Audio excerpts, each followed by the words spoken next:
And Doc is here awaiting. Hopefully somebody will bail me out here. One of our good sports, Arnold, or perhaps let's see, Arnold or who's going to block me out here? Arnold or please leave a message after the tone. Somebody's apparently not real patient with Doc and the phone lines here tonight. Dedicating to the book to Corky Whitlock. Wow, 1340 WBAC back in 1961. It goes on to say here, was in Dixie Youth, involved in Dixie Youth for many years, helped mold many young men with leadership and compassion. Also very successful. In 35 years he coached baseball. Yeah, well, it goes on to say here, including a state championship team he participated in. The World Series of Mississippi. Not quite familiar with all that. It's not clear to me whether it was Dixie Youth and or actually a participant there. Goes on to say here, table of contents here, history of Bradley Central basketball, references in this document in the high school will be known as Bradley, even though it was not part of our name in 1920. I'm not sure what that's about. Sure wish to had Gary on be here for clarification purposes at best.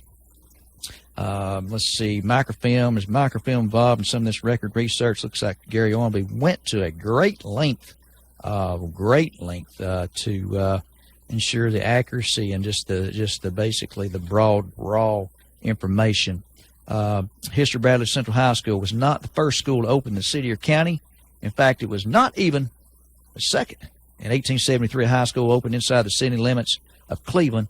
It referred to in the newspapers general public as City High. Well, that's news to me right there. City High. I thought it was in Chattanooga, the Dynamos. Closed only after a few years, but reopened and remained open until 1913. Well, that's going back a day. Then it goes on to say, also another high school with 70 students, opened in 1899 as Cleveland Academy, closed in 1915. In the meantime, another high school opened in 1885. This is kind of way off the board, but it was located apparently. There's some significance to this, that it was located off Wildwood Avenue, and the school was named Cleveland High School. Well, I'm not real sure about that, because I thought Cleveland High School came into existence in the 66 or 67th. If anyone can clear that up for confused Doc here, that would be just fine here. Doc coming at you here, 614-5553, having just another day in paradise here. On this good sports program here, struggling for show material here. It's not easy to do it with like a one-armed bandit and or one-voiced man here. I know the Matador distracts Fro Daddy sometimes, but it gives him a chance to do research and off-air keystrokes and prepare music and a bunch of other stuff on the board. I do know that for fact. One significant note I made in the book, talking about more modern times here. I may be bouncing around on the book. Chad Copeland was a Bear player who had a long 60 consecutive made free throw streak. I was actually there at the game when the streak was broken against Cleveland High School. Let's see, I'll probably figure out the year here. The book, it actually verbatim goes on to say, this is a season that would lose Hall of Fame player 89, 88, and 89 season there is referring to. Hall of Fame player Chad Copeland. Chad was inducted to the very first Hall of Fame, HOF for short, in 2004, if not one of the greatest, most clutch players of all time at Bradley Central. He left the program with 1,939 points, which still ranks fourth all-time for the Bears basketball team. He would be named district and all-region 3 years as Bear. He was named All-State his senior season. During his senior season, I talked about the 60 consecutive free throw streak, falling just short of the state record, which was 67. It was within reach. He made his. I know he left. He came into the game with 58 made. He made his first two. Then it was a roll off the rim. It was down there on the end near the dressing rooms where the teams primarily come out on the floor out there. remember that like it was yesterday. Single game best for Chad Copeland was 46 points against McMinn Central his senior season. Chad also was inducted into the Hall of Fame, UTC, University of Chattanooga Hall of Fame in 1999. His accumulated his point totals without the benefit of playing with 3-point shot his first 2 seasons. His uniform number 10 was retired in the ceremony along with that of Barrett Jody Adams. Who could forget her for the Bear fans out there. Number 3, Chad and Jody played their 3 seasons in the black and gold. Bear fans were always in for a special treat when these two were on the floor. Copeland originally signed with Florida State, and Adams with the Lady Vols at that time with head coach Pat Summitt. So, wow, I remember speaking of Jody Adams, went on to Hall of Fame performance there with the Lady Vols. I think one of the top players on the team, and I think that during her 3-year stretch, the Lady Vols actually did win we did win the national championship. Doc, coming at you here, trying to struggle through a couple of hours. I've gotten a couple of messages, and hopefully we'll get some response in here. And feel free to give me a call. It's Save on My Voice, as I'm committing a lot of faux pas here, struggling around by myself.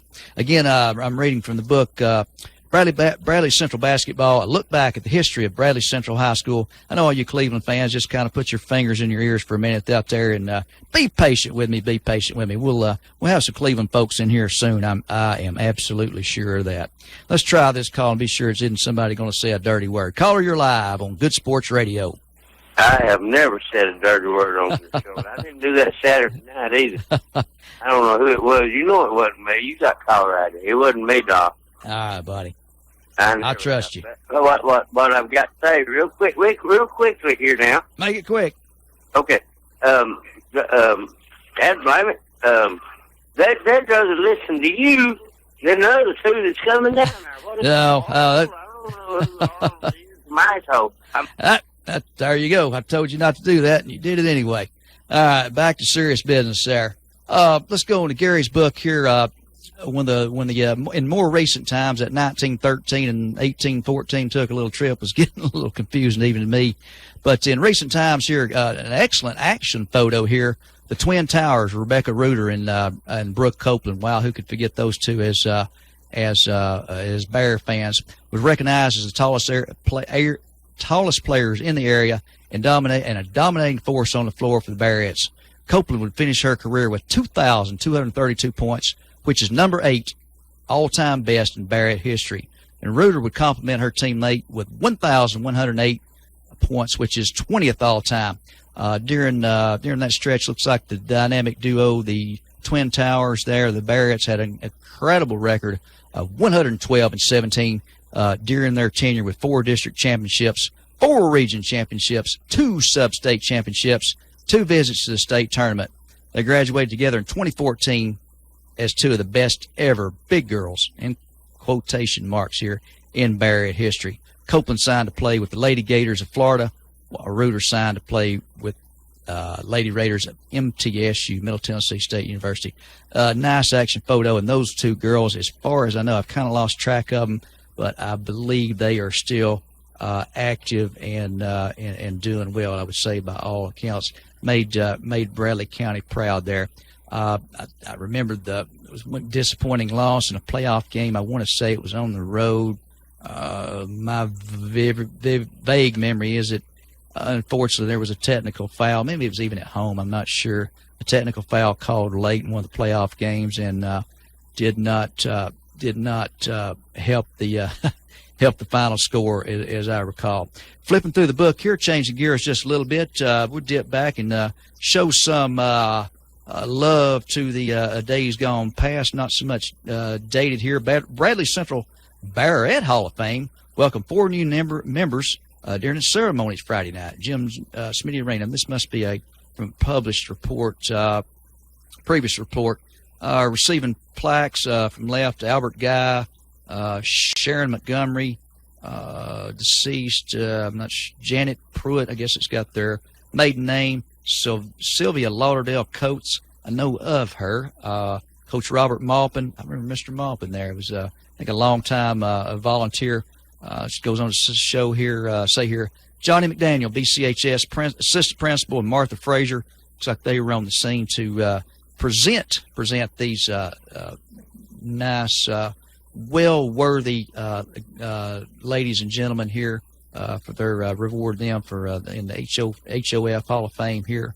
4 new members were inducted there. Jim Smitty Arena. Wow, I'm sure that was a proud moment for them in basketball Bear history there. Doc, again, coming at you here, kind of flipping through the basketball history of Bradley Central High School Bears and Bearettes, being the class of 1982. I have vivid memories, unfortunately, of our men's team. I believe the girls went to the state as well, but my memory is not a good one. I would say if I dig deeper into Gary's book, there may be a chapter in here of bittersweet losses where, and I've shared this before on Whoop Radio, the Bears, led by head coach Steve Williams, were up. We were up by 1 point with 10 seconds left in the game. Had a 1-and-1 on our end of the floor, which would have been shooting 1-and-1. Unfortunately, the ball rolled off the rim, and the other team, which was the Gallatin Green Wave from Gallatin, Tennessee, rebounded the ball, had approximately 10 seconds to get down the floor, and there was no three-point shot in basketball at that time. A guy named, I'll never forget it as long as the day lives, and I had the perfect angle on it, and I knew the doggone thing was going in. Andrew Tunsil, who I think later played it briefly, if not full career at Austin P, got the ball. He had been hot the whole game, literally was hitting bottom of the net and everything he threw up. And unfortunately, that was the case late in the game there with just a few seconds left. Andrew Tunsil from Green Wave threw up a long shot. I think my memory is that there were multiple Bears ran at him, including the late David Landreth. The ball hit nothing, and I mean nothing, but the bottom of the net. The Green Wave went up by 1 point, and we, the Bears, basically got the rebound, or after, I guess, the ball was taken out by the ref after a made basket, and we barely got the ball in bounds, and the horn went off, and then the ensuing student body of the Green Wave, of course, there'd been some shouting back and forth across, which pretty much standard in a tight game as that was between the Bear fans and the Green Wave fans. Of course, there were some things being shouted from the other side that are not made for this radio, and it was clear that student body for the Green Wave had every intention of walking off winning the next two games and walking off with the hardware. But that was not to be, as my memory serves me, that the Gallatin Green Wave actually came up short in the very next game, and I'll never forget it that I saw Steve Williams very calmly rounding up the practice balls, the pregame warm-up balls, if you will, and gathering them calmly, and seemed to be nobody around him. And little do we know that was the last time. At that time, I didn't know. Maybe there were some other people knew that was the last time we would see Steve Williams, who holds many, many Bear records. And I think skimming through Gary's book earlier, still may hold an NAIA assist record. And I remember seeing Steve Williams, and I know I'm rambling here, play at Cleveland State, and it was absolutely lightning quick. It was unlike anything. I do not have a memory of seeing Steve Williams play as a Bear, but I did at Cleveland State, and then maybe on, I guess it was Carson Newman, maybe later on a 4-year school. That's just going from memory. But Steve Williams had an incredible knack of getting the player the ball, whether it was 20 feet from the basket or in for a short layup. Worth the price of admission just to see. As Doc is struggling for another swig of sweet tea here, going to rest my voice just a second and come back for no other reason. It's excellent material here. Sorry I'm not doing a better job, and I hope I'm not butchering up all these names. Flying this thing solo here is not the easiest thing, and that's my excuse, and I'm sticking to it. Going to go to an old staple here. Greatest sports legends. You boys watch your language here. Doc coming right back. The Eastern Conference Finals. Raptors, Cavs, Game 2. Tonight at 8:30 on ESPN.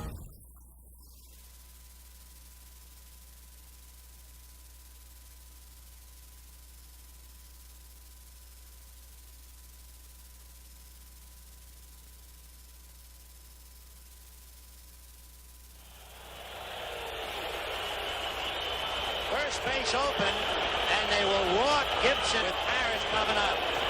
Well, you've got to believe that he's going to put him on with 4 pitches. He's holding 4, he's coming out. I've had good success. You want the infield in on him? No. He don't want to walk you. He don't want to walk you.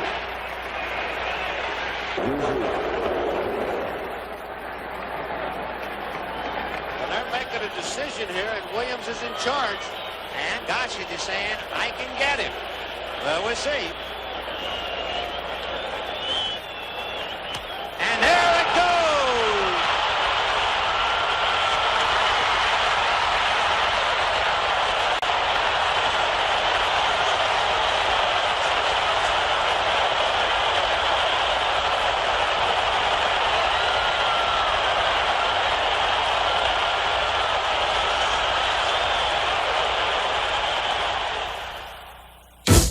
There you have it. An incredible home run by Kirk Gibson of the Detroit Tigers at the time, and I think history will show that Kirk Gibson, for his Major League Baseball, had another incredible timely home run with the Los Angeles Dodgers later in his career there under Tommy Lasorda.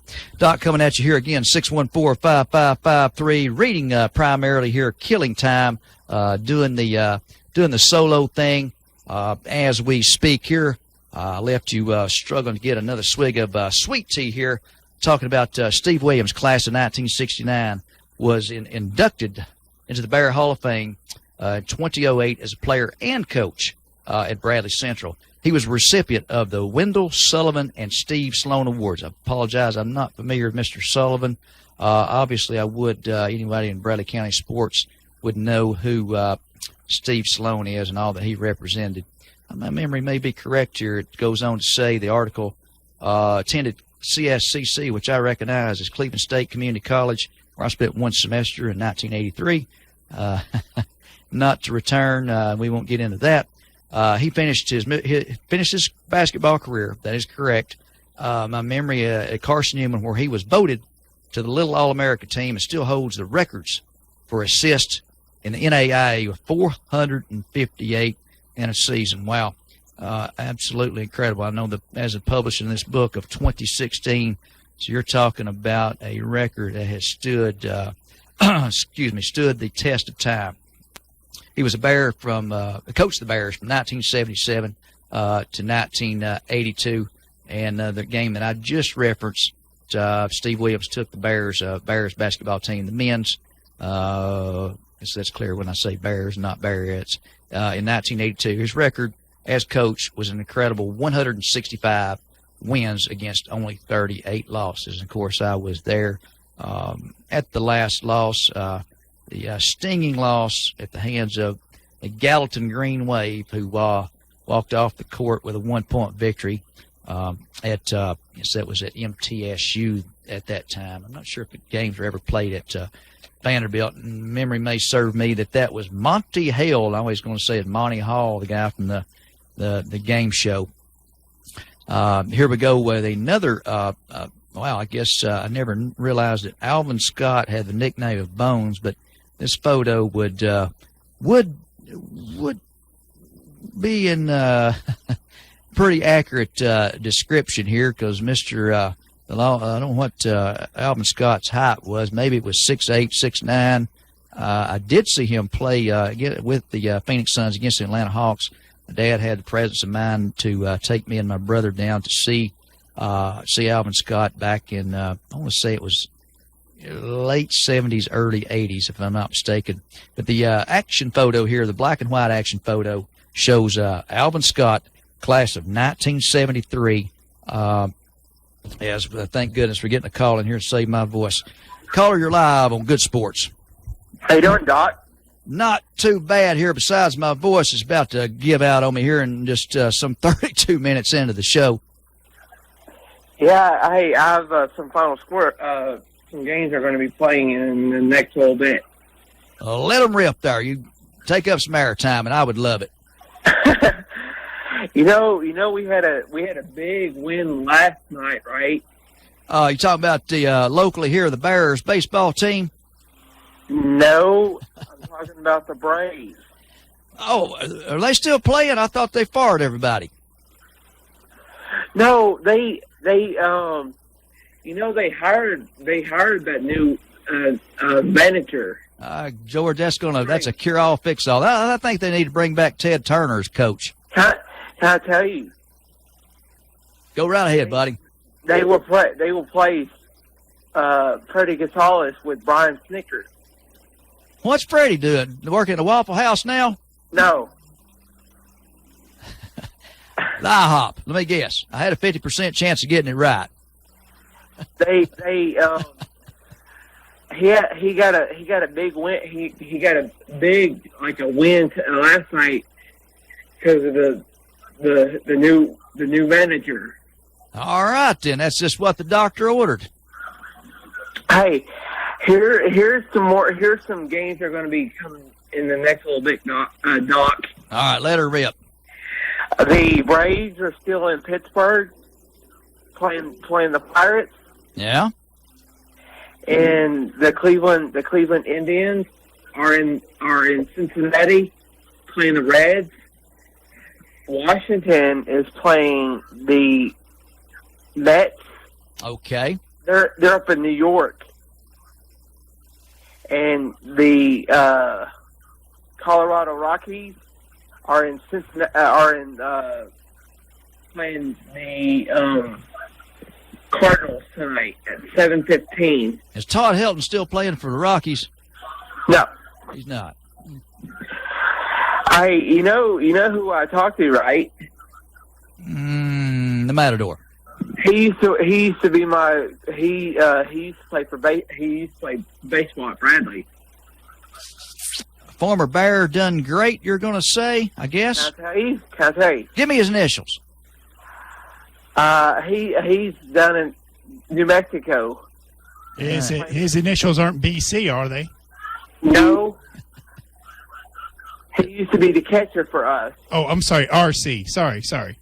RC. Ryan Castile. Yep. All right, good deal. Go. I know Mr. Castile has been hanging in there, bouncing around those minor leagues and paying his dues. If not, hopefully it'll all pay off someday. Yeah, hey, I have a final score. You're going to be not very happy with me. All right, let me know that. We'll move along here. Yes, sir. The Brewers ended up beating the Cubs 5-3. 5-3, the Brewers and the Cubs. Brewers had I forget who their most famous player. Robert Yount. Robert Yount. We'll say the most famous. Who was the other one? Cubs. Rick Sutcliffe. Yes. I don't know. No, that's my favorite Cub. He got in that fight, and I think it was 87. I still have visions of him coming out from the dugout and going after the pitcher. The pitcher had beamed Andre Dawson, and Sutcliffe went after him. Let's don't get Brett in a foul mood here, buddy. Will you? Thank you for calling in, Brett. Anything else before we let you go, buddy? Hey, I was gonna let everybody know. Bradley took a big win over Ray County, 12-0. That's what I hear there. That sounds like a football score. It sounds like they scored 2 touchdowns and missed 2 extra points. Yeah, I think get that straightened out with that kicker. Hey, and they play Sweetwater tomorrow. Is that correct? I thought it was somebody No, else, but we're in that playoff game still. all right. Well, go Bears, Brett, buddy. Thank you for calling in. We're going to take another call here in a minute, but thanks for the update, and go Braves. All right, you too. All right, buddy. Thank you so much. Always count on long-time Whoop listener caller there, and sometimes in-studio guest. As all of a sudden, as my relief or co-host has arrived here, my voice has improved. Is that not amazing? It is amazing. you knew that you're going to have to carry two people, so your voice had to improve. Well, as I was struggling here, if you'll give me just a few more minutes, go ahead and introduce yourself. Give a little background.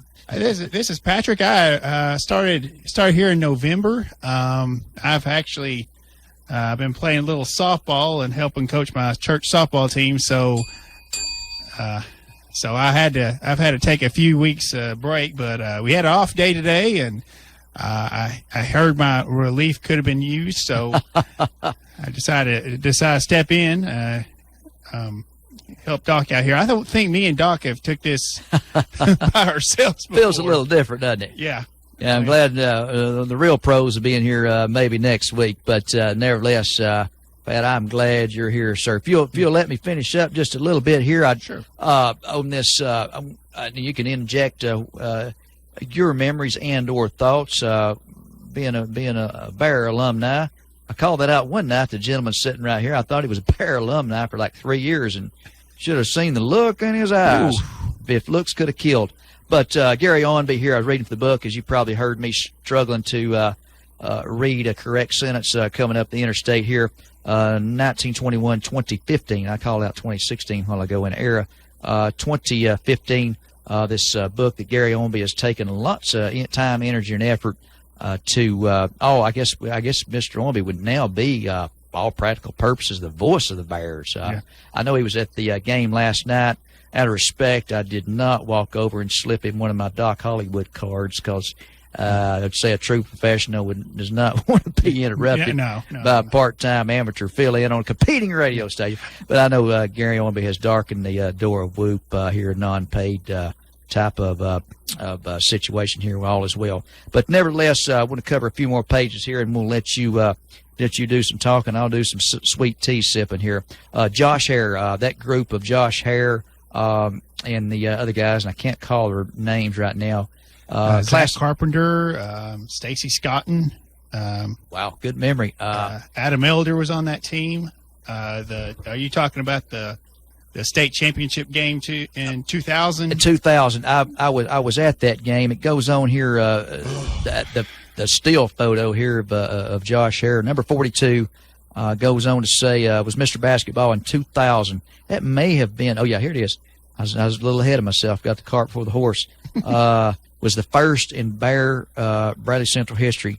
Number 2 all-time scorer in Bear history in only 3 seasons with 2,130 points. The Bears were. Wow, it's amazing here. The numerals. Get this math work here. 85 wins, 15 losses. That's what 100 games. Is that 100 games 100 there? games. 100 games there. Even looking at it right side up, 100 games. Those guys played 85 and 15. That core group of guys, I guess that you just ripped off there. Number 42 jersey retired at Bradley Central. Josh is now a medical director in Dalton, Georgia, and made Bradley Central proud there. Now, my recollection, you made reference to the state championship game. I want to. Were you at that game? Yeah, yes, it was. Against White Station. Yeah. Was that with Dane Bradshaw or before his time? That was before his time. I don't remember many on. I think maybe J.P. Prince might have been on that team. I vaguely remember that name. I actually know he wasn't. I think he was actually with Bradshaw. But what stands out in that game to me is the technical foul call on Josh Hare for holding his arms up. Which was his third foul, and the first half wasn't even over yet. I have a memory of a similar thing I thought happened to him at what then it called a sectional game, or it was a weird format. I thought that game was at at UTC, well, I've got a memory of something similar to that, and it may have been a double dose of that. I didn't. Yeah, and it probably was a double dose. I didn't go. I remember the sectional game, but I didn't go to it. I went to MTSU, and he had a foul called on him, and then his arms went out. It was a cheap call, and his arms went up in the air. They teed him up, and if you don't think referees can change basketball games, don't get me started crazy on that, because right here, and I don't mean to interrupt you, I've right here in this little Pop Gun 100-watt station, I have been a long proponent of eliminating the holding call in football, as it could be called on every single play. Oh yeah. Go ahead, sir. Didn't mean to interrupt you. But in a basketball game, it can actually dictate the pace of the game or dictate your strategy, because 3 fouls on your best player, on Mr. Tennessee, changes the game. Oh, it changed the game. I have a vague memory of that. To be honest with you, as that well, because I was at the game, and I felt like we the Bears had a good chance of walking off with the hardware. Yeah, yep. And we should have. That's one of those games, and I hate saying that a referee cost us a game, and I've said that. But I could say that 4 or 5 times. I've watched enough sports to say that I've seen about 4 or 5 times where a referee cost the game, and they're been mostly basketball. And that was a game that it makes my stomach turn a little bit still to this day. I remember that kind of a sick feeling as well there as the more time I spend. Of course, you may have heard me struggling to paint an accurate picture when you drive up the interstate of my memories of walking off the floor of MTSU there with the Bears, my senior class absorbing and I've told that story before here on Whoop, with a 1-point loss, and one of the most heartbreaking and stinging losses. And I'm not sure, I haven't dived into Gary's book here to the point where determine whether there's a chapter in here. I thought I heard him make reference to it. Make reference to stinging loss before. That may have been one of them. Caller, you're live on this Good Sports Radio program. Hey, Doc, how you holding down the fort? Well, I'm doing a little better here. Arnold was struggling here to paint a good reading of Gary Owenby's book, the Bear basketball history here, 1921 to 2015, and I'm doing a pretty poor job of it. So Patrick coming here to bail me out and get me on the straight and narrow, sir. That's how I'm doing. Well, that's good. You need somebody to keep you on the straight and narrow. No doubt about that. He needs more than one person. Yeah, we kind of know that. We know how you are.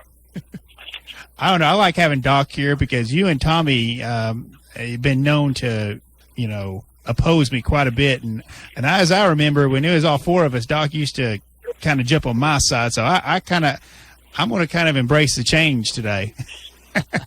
Now, we just generate good discussion. We don't oppose anybody. Yeah, oh yeah.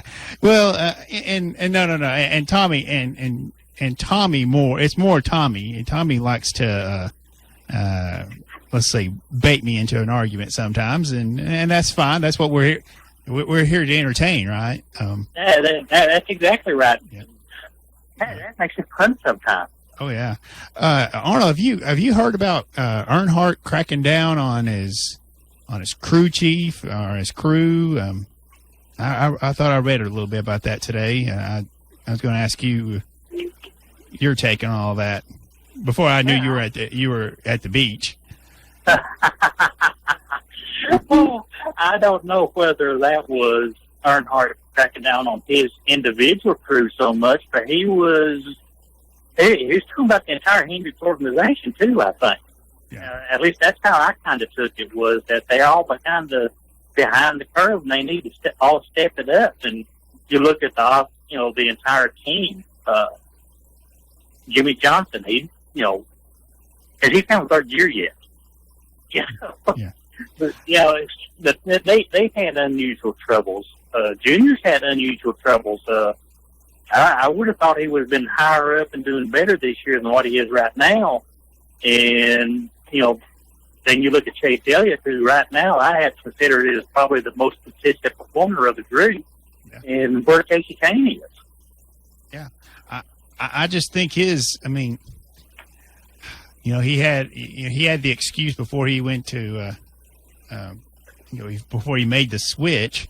He had the excuse of maybe, he didn't have all the resources he needed. Well, he's got the resources now, and I think it's time. He's done a lot better the past 2 years, and this year just been kind of a disappointment. Overall, I think he even started with some pretty strong finishes, but never didn't take home the checker flag. Yeah, and one thing about it is, Joe Gibbs Racing has really stepped up this year, and they have probably 4 of the very best drivers you could possibly have in the racing right now, and they're really, carrying the mail, so to speak. They're doing great things. What's really going to be interesting is the rule change for the All-Star race moving forward to see if they had found something and NASCAR may have just taken it away. Yeah. Yeah. And I didn't get a chance to watch a race this week. I've been had a busy Sunday. I just happened to look on be on the internet and saw that Earnhardt Jr. was a little frustrated about where he was at, and about kind of the results that aren't happening for him right now. Yeah, he's frustrated, and I think he's taking a stronger leadership role than you used to see him take in saying the things he's saying. Basically, looking to motivate everybody in his motorsports that, hey, we got to step it up and get better. Yeah. And they really do need to, because right now Gibbs Racing is the number one racing team out there, whereas Hendrick's been the number one team for years. And speaking of racing teams, also Kevin Harvick has announced he's signed an extension with Stewart Haas Racing. Is that the name of it? Yeah, Stewart Haas Racing. Yeah. There's some rumors floating around this week that he was being courted by Hendricks to take over the 5 car in place of Casey Kane, but he's saying no, he's not going to. And if he's signing I haven't seen where he's actually signed yet, but if he does, that kind of knocks that rumor in the head. Yeah, I read that too, where he has signed that extension, and I think he even made a little comment to the point of to the tune of that should eliminate that rumor. But I'd heard he had signed that extension. I don't even know if my dad's on his way to Alaska right now, so I don't even know if he's heard anything. Yeah, he would keep you informed. Yeah, he was the one that kept me informed. Besides you, and you both are out of town on me. Well, I've been looking at some of the stuff today, a little bit earlier, trying to kind of keep my feel about what's going on, especially with the All-Star race coming up this weekend. And NASCAR has made some rules changes on the fans on the cars and the way they're set up and everything. And it's going to be interesting to see how the changes happen and how the cars react and how the drivers react. And, one of the things they're talking about is that maybe Gibbs had found a way to use the cooling fans for the brake system to create more downforce. And if they did that, that's why they was doing a little bit better than everybody else. And they took some fans away. So maybe that it's going to be interesting to see if that's what it was. I don't know. It's always difficult for me to keep up with all those changes, with all the changes they've made, especially in the past 10, 15 years. Well, it's hard because they write it in pencil and keep it in a loose leaf binder. Yeah, I don't know. It's for me, I'm not a in-depth NASCAR fan, but it's hard for me to keep up. It's hard for me to keep up with anyway. I'm just wondering that Dana Patrick hadn't gotten a scratch on her lately, has she, or at all, the whole season? Oh yeah, Doc's filling in for Tommy nicely. That's the question of the week there. And then if Fast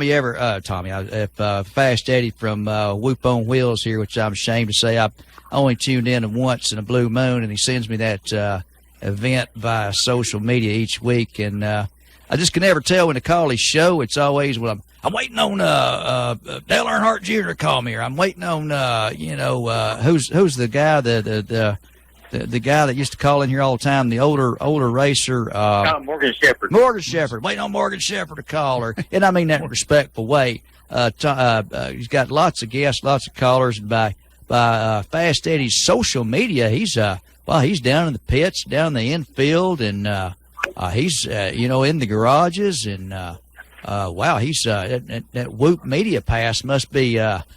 We need. Where's our Whoop Media Pass at? Yeah, he did. I didn't know it got you that far. Wow. He gets a lot of interviews with different racers and stuff, and Morgan Shepherd is a regular on his show every Tuesday night at 7 o'clock. And, he's, down on his luck, so to speak. He's 74 years old and still racing, but he can provide a wealth of information about what's going on in the background. Very good, Morgan Shepherd. Yeah, I think our voices touched airway on these airways before. There was very, very glad. Funny story, and I've told it before. I've actually hosted to bail you out, Patrick. I've actually hosted the Whoop on Wheels Racing Hour and did not see the race. Yeah. So from my standpoint, I presented myself as a novice at best, and wondered why when a hot dog wrapper got on the track, why was it stopped, and was it stopped if it had mustard on it, twice as long, and filled the show with basically silly questions. Why does 2 pounds of air out of the right rear make any difference in the car the way it runs, or how it's going to finish? But it was a hoot, and I hope there's no recording of that anywhere on Green's Earth. I'm sure that there might be. That's what I'm afraid of. I admire your desire and in-depth knowledge there. When I was ironically, or I don't know if it's ironic or whatever, but I did see the race when Dale Earnhardt Sr. was killed. That tragic wreck. I remember where I was at the Brick Oven Grill down off Highway 153 in Chattanooga, and did not know he was immediately succumbed to the injuries. I remember the sick feeling that was abound, was not me, but just everybody. And then still at just being a novice race fan at best, but always made an effort to try to watch at least the first race of the year, whether I watched many more. And I think I actually caught some of the one this year from another dude drop in. But nevertheless, that's not why I kind of dropped off from watching it. There was a little stretch there. I was kind of keeping up with it some, but mainly the salt mine schedule is my story, and that's what I'm sticking to it. I have a strategy when it comes to NASCAR, watching NASCAR races, when I'm able to. It's first 20 laps, nap, last 20 laps. That's what I watch. There's a lot of people that do that. And I'll tell you the honest truth. I don't schedule my Sundays around watching a NASCAR race. I'm able to sit and watch it. That's great. If not, I try to keep up with enough of it to the various media sources, be it TV, be it radio, or even sometimes just on my phone on the internet, kind of checking what's going on. So, this weekend is the All-Star race. You're going to have 20 drivers going for broke, no points involved at Charlotte, so it's going to be interesting to watch that. And then next week you've got the trifecta on Memorial Day. You can catch the Formula One race at Monaco, the Indy race in Indianapolis, and then the Charlotte race, the Coca-Cola 600. So you can make a full day of racing if you really want to. Full schedule. You heard it right here by Arnold, and then brought to you by I don't know what our sponsor is. I have to make up one here. Acme. Yeah, Acme. So, toothpaste. I don't know. Are you looking at something in Gulf Shores, Arnold, that would make a good sponsor? Yeah, I'm sure they would. Joe's Crab Shack. Joe's Crab Shack. Nah, the original Oyster House would be a good. All right, there you go. There you're talking now.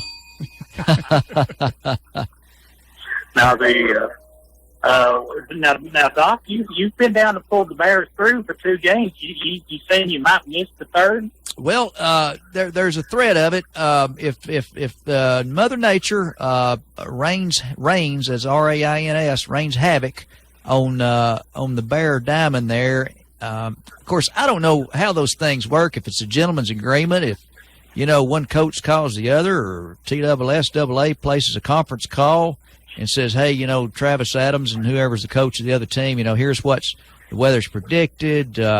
Is the traveling team, which would be, I'm sure, a great expense, and the way times have gotten to put them up and out here at the Holiday Inn overnight. I'm sure that would be several $100s, if not exceeding $1,000 or more expense. I don't know how that works. If there's a formula for that to postpone a game and move it to an open date, I would think. It seems like it's always an advantage to one team or the other, whether the pitcher, I'm not pronouncing that very good, pitcher has his amount of rest or length of time has went by for him to be for him to be available. Yeah. I'll see if you're going to catch that. So, I hope it don't rain. I said all that to say this. I said 50 million words to say I hope it don't rain tomorrow, because I got to work Saturday, and if they move it to Saturday, my goose is cooked. I got some bad news. I looked that up. No. 80% tomorrow and 30% Saturday. But the weatherman said it's going to rain like, well, we can't use that kind of language on this family show. For the last 2 days, or at least today, I didn't see a drop of rain on Green's earth. So, I'm looking at clear blue skies and sunshine. That's what we need to move the game down there. Put us on the red eye. There you go. Yeah, there you go. Maybe our whoop passes and get some flights too. But go Bears! Looks like the Bears are peaking at the right time. That's Coach Adams seems to have all the guys in tune. One of the things I've noticed about the Bear baseball team, and I haven't been to a lot of games recently. In fact, the last 20 years, but their approach when they come out to line up to along the baseline to look to the American flag. For the, I say invocation. What is it? What am I calling for? The dedication or the singing of the national anthem, which is a scratch recording. But they line up, and not that the other team is disrespectful to it, but they all had the proper stance. It looked like every single Bear had their hands behind their back in the same position, helmets off in front of them, gloves off, with the ultimate respect. Turned body angles were all the same. It was almost like it was rehearsed. And it may be something. Just to me, being a Bear fan, partial to Bears, it looks like discipline. Discipline is the name of the game. I would imagine that head coach Travis Adams has said, look, this is going to be the standard.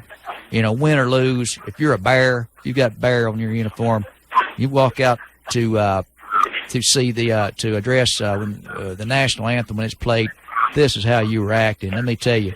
It was to perfection. It was almost worth Broadway play, in my opinion. Well, that's all good and proper, but I tell you what, a team ERA of 1.75, two starting pitchers having one helps a whole lot too. Yeah, 2 Bears with undefeated records. I think they made note over here. The Thompson kid at 10-0, and as of last night, the Norwood kid at 8-0.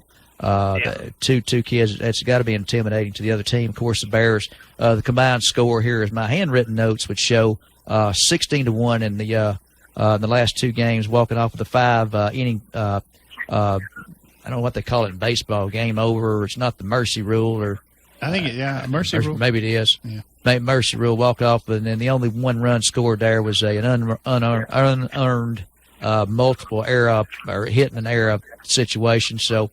Wow, it sounds like the Bears have got together and peaking at the right time. Yeah, sounds that good. Okay, guys, I'm going to have to get a eagle eye saying I'm supposed to return, not you guys. All right, good, man. Thanks for calling in with that NASCAR report, and maybe we'll do better on the pop quiz test next time. We'll see how it goes on. You guys have a good night. Thank you so much. Sound like the Orca the whale was in the background there eating some shrimp or something. Yeah, we appreciate him calling in, but I'm not going to lie. If I'm at the beach, I'm not calling you. Thank you for struggling through that those NASCAR questions there, and all. Yeah, I have. I think you say you have a novice. You're a novice fan. I might be there, but I do remember. I remember when Earnhardt died. I remember what I was doing. I remember who told me, and I remember all that. I mean, that was, as a kid, that was my favorite. That was my favorite driver, and I watched. I did watch every race at that time. That was I've seemed to watch it more back then, and why I don't know. One more thing about the NASCAR thing, and I believe this to be true, and then the Earnhardt death, and we'll move on back on. If you'll let me be rude and reach into Gary Owenby's book here for another few minutes. Earnhardt, I understand, had a customary habit, practice, what be it, to have a prayer just as he was in the vehicle with him and his wife, and had a ritual that is, would be in a respectful way. And I think the Reverend Pastor or whatever said that distinctively that Earnhardt squeezed his hand quite tighter than normal on that tragic date. But nevertheless, moving right along here to a little bit more in Gary Owenby's book, then we'll take this show in any direction you want to, Patrick, since you've been so nice to come up and bail me out. Justin Hare here, moving right along. It's in chronological order here as I'm reading here. 2004. I forgot about Josh and Justin Hare. Yep. Body style similar, haircut style similar, and games are similar. Success similar here. 4-year starter with Bear program. 2018 points, which is third in all-time Bear history, just behind brother Josh, who was out of there and graduated in 2000. Nominated for Mr. Basketball in 2004, signed a basketball scholarship with Belmont University, where he became the most decorated basketball player in the history of their program. Well, I remember that, and I think he helped Belmont to one, if not one of their first ever NCAA tourneys. Is that what your memory of that? They almost beat Duke. They almost beat Duke in one of those games. One of those first round games. They came so close to beating Duke. I did not have a memory of that, but I remember thinking Hare making Bradley County proud and the Bear basketball program having roots here. Wow! So they gave Duke a good run for their money. Yep. Article here, book by Gary Owenby, goes on to say he was All-State. Here's another game of numbers here. Helped lead the Bears to a record. This is a four-year record, and if I'm not mistaken, his brother was only there for 3 years. I'm not sure if it looks to be accurate. Yeah, because Bradley at that time only went 10 through 12. Yeah, and that's kind of came up with my Truett promotion here, kind of another game of numbers in history. 4-year total win record of 100 wins against only 10 losses, 3 district championships, 4 region championships, 3 sub-state championships, 3 trips to the state tourney. I did not recall. Wow, the Bears had the Did they have a state championship game in there? Let's finish second place. Yeah, thank you for asking here. Does make reference to second place finish in 2003. So I guess again that wasn't one of the Maryville debacles. It wasn't the Maryville debacle there where the Bears threw the ball away, and the star player, can't call his name. For some reason, I want to say his stats for the game were 7 for 21. He went on to play at Clemson briefly. Oglesby. Yeah, had an off game, but a Bear through and through, who spent, by all accounts, many volunteer extra effort hours in the Bear gym shooting from long range. I mean, hundreds of shots I would hear. Had an off game there and did not help the final score, but unfortunately, helped get the Bears there. And who knows what the situation was. I was not at the game. Well, I can tell you the Maryville ended up winning the state championship during that. So, I mean, they did win the state championship. I think that was 2007. I think that was 2007. I don't know if it brings up in the book. What the Maryville debacle there, but let's see. Let me finish up the article here. It says his jersey number 24 is retired. Bradley Central. Justin's a doctor practicing medicine in Kentucky. Photos provided by Lindy Hare. I hope I'm pronouncing that correctly there. I guess that's a family member there. Maybe a couple more still photos here. Talk about going on the female side. I've been heavy late since here with the men's side of things. Let's be in observance and compliance with Title IX here. Right. Jackie Pickle, class of 2006. Kellen Pickle is a brother-sister duo here. Yep. Jackie Pickle. They were two of the most prolific scorers in Bradley Central history. Jackie was nominated for Mrs. Basketball, MS period, in 2006 and signed to play with Middle Tennessee State University. Kellen signed a scholarship with Lee University. Photo here again by someone of the last name Regina Pickle Lewis. Yeah, I think that's their mother. And if you will, here Kent Smith. How could we be? We would not be doing the book justice here if didn't make reference and read. Actually, do you want to read a little bit? Can you see this? Okay, sure. And I'll give my little horse's mouth a break over here, right. Mr. Kent Smith. There, if you could. That's a pretty nice font. I appreciate Mr. Omby doing that in big font because I can almost read that without my glasses.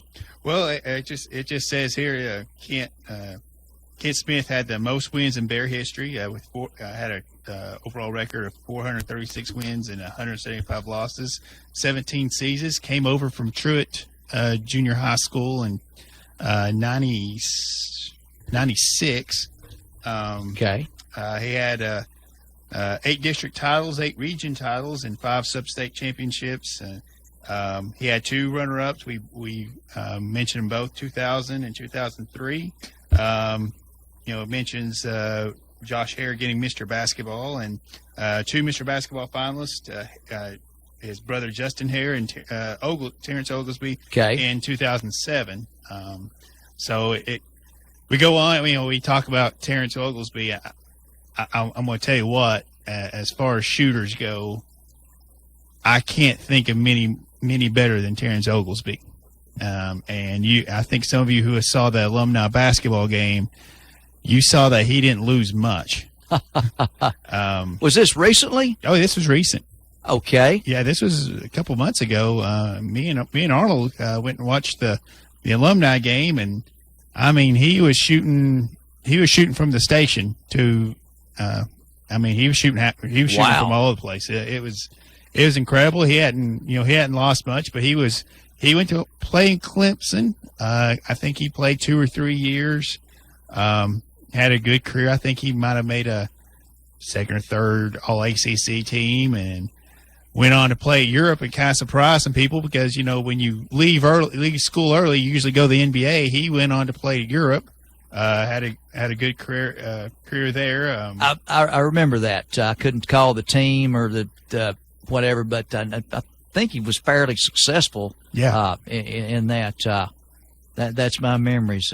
Terrence Oglesby, what a great Bear there. In fact, played in the state tournament there. And again, I did not recall the Bears being. Wow, in that short span, 3 consecutive state tournaments. I just did not remember that. Oh yeah, that was the only. You want to call that I don't think there was much competition in them having the best record for that period, for that time frame. But there was no state title. There's no state championships in that. So. You could almost make the argument if that was the best era in Bradley basketball history, but there's no state championship, so that would be the argument, obviously, against it. At Memphis White Station with the talent latent, it was, I recall the coach's name on their head, Terry Tippett. I believe he wore the, I won't say it was a hunter green. It was, somewhere between chartreuse and oh my goodness, there he is with those that talented bunch of Memphis White Station folks. I guess if we Googled it, if Arnold were here, not down down on the beach, he would be quick to Google that. I don't know where I was going with this, that how many years that Terry Tippett, I guess all the years that the Bears played Memphis White Station, he was head coach there.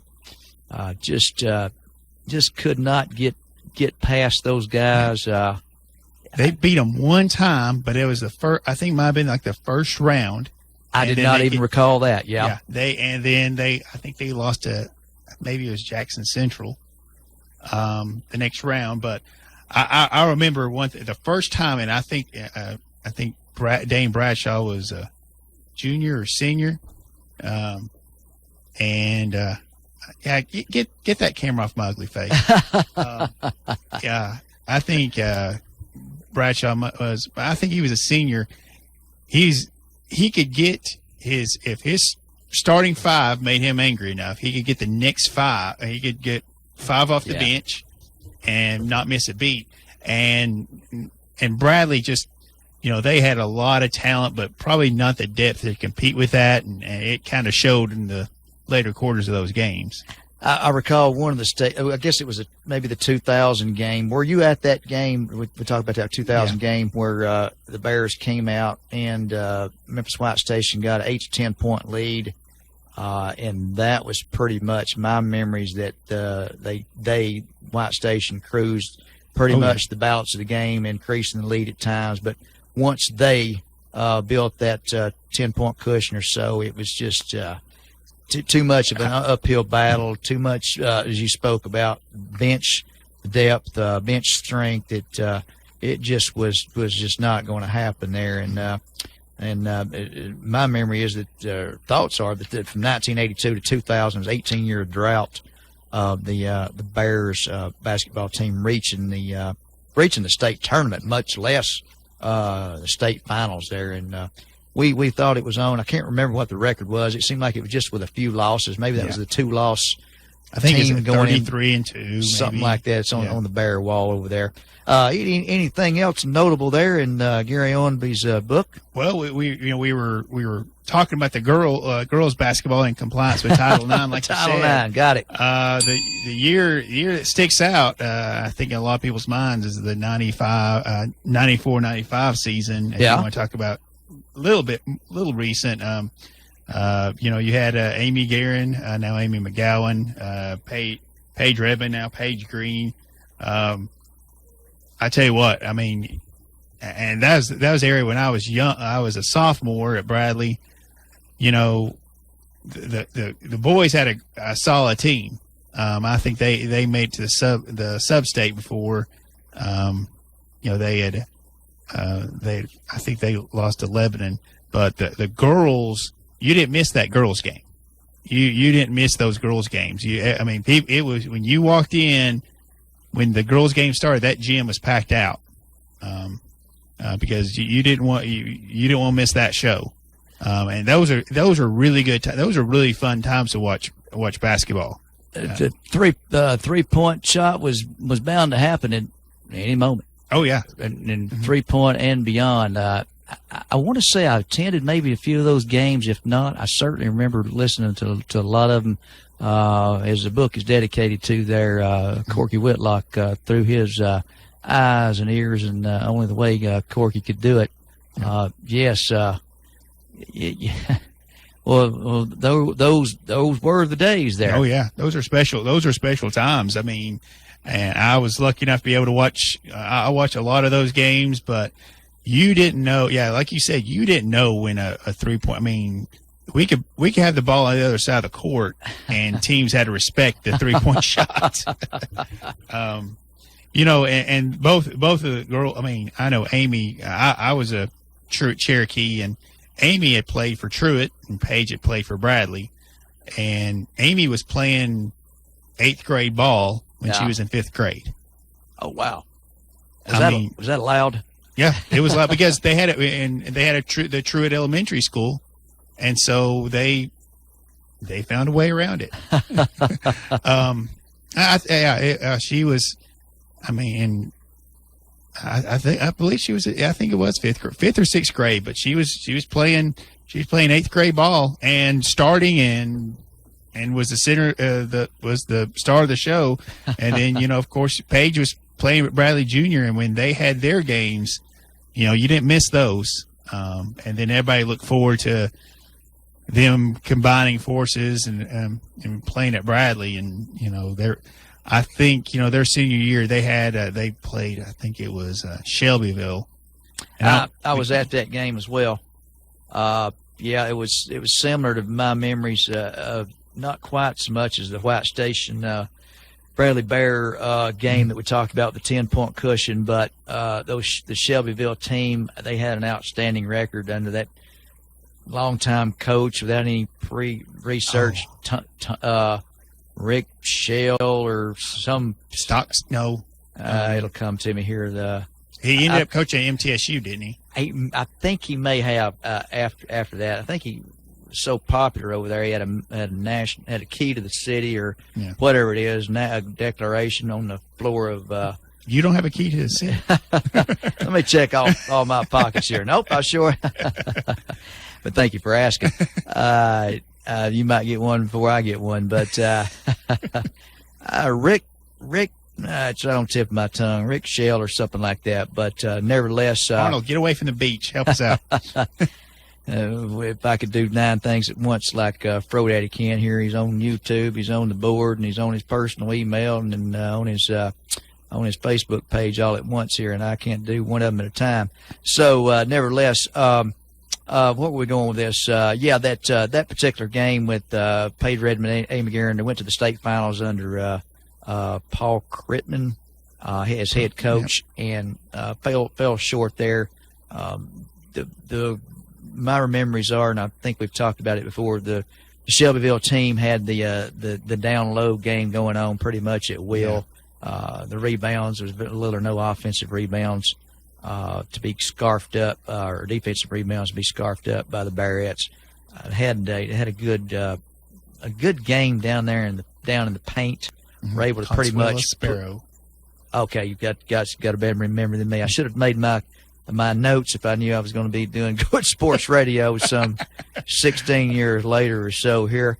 I'm flying on fumes. You're going to lose me here in 10 minutes. So, gotcha. But it was evident throughout the majority of that game that the Bearettes were not going to walk off with the hardware there once again. But it was a great feat in getting to that game. I'm sure the best team on the floor won that night there. Rick Insel is the name. Good job. Yeah. That wasn't memory. That was Google. I thought you could have fooled me. We was going to meet each other halfway. I had the first name, and you got the I was able to use Rick, so that you helped me out on that. So yes.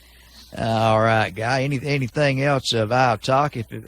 And we're doing show prep on air here. I guess if it's all right with you, we'll just run with this for lack of any other news and notes. We sure don't want to talk about the NBA, do we? No.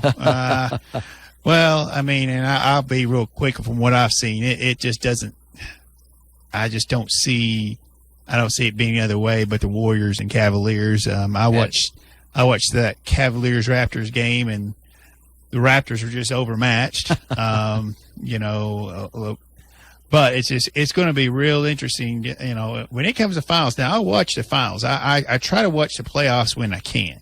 That's I've gotten the same boat now. Now back in the day, when I go back a minute now with Julius Erving and the 1976-77 Philadelphia 76ers, when they laid an egg, which I've never gotten over, and then we're up 2-0 in a 7-game series, and let the Bill Walton-led Portland Trail Blazers come back and win 4 consecutive games to walk away with the NBA title. And it took Philadelphia to the 1983 season with a different roster, and still including Julius Erving, to walk away with the NBA title. I did not find the satisfaction in that some 5 to 6 years later. Really? No, I never did. It was the egg was laid, and it was like, and just some things you just can't get over. Some things just not got. No, that was probably the single biggest stinging loss, and we're getting way off the Bear book here, but that's still in my hand. We'll get back to it. That, and along with Jackie Smith dropping the for sure touchdown pass in the late 70s with with the Dallas Cowboys. A surefire he was wide open. There wasn't nobody within 9 miles of him. Laid a doggone egg on that one, and I'm certainly cleaning up the language on that for sure, since this is a family show. Yeah. And Dallas wound up having to kick a field goal, and as a result of that sure touchdown pass dropped, the final score as a result was 24-27. If you can follow the math work here, it was 3 points that was left on the field. Dallas attempted an onside kick to recover the ball. They were banking on that. It was recovered by Rocky Blyer, Pittsburgh Steelers running back. I believe had been inserted in the game for his sure-handed, scarfed up the ball, and Pittsburgh ran out the clock. And there he goes. Back to the book. Enough of Doc's memories here. All right. Well, staying on, girls basketball. You can't talk about Bradley girls basketball without Brittany Jackson. Brittany, wow, there you go. There you go. Still, holds her, was it celebrity thing? All things. Yeah, celebrity all-star. I didn't. I mean, you had Roman Harper, which is a pretty recognizable name in pro football. Yeah. You had, I think Terrell Owens was there. Oh, really? I think it wasn't this year; it was a year or two ago. Let's see. You had some former Tennessee players. You have Shamiqua Holtzclaw. Oh, really? Wow, okay. Yeah. I'll have to. Yeah, that was. I mean, it always fell, and I mean, I've known Brittany for a long time, and it always fell on nights.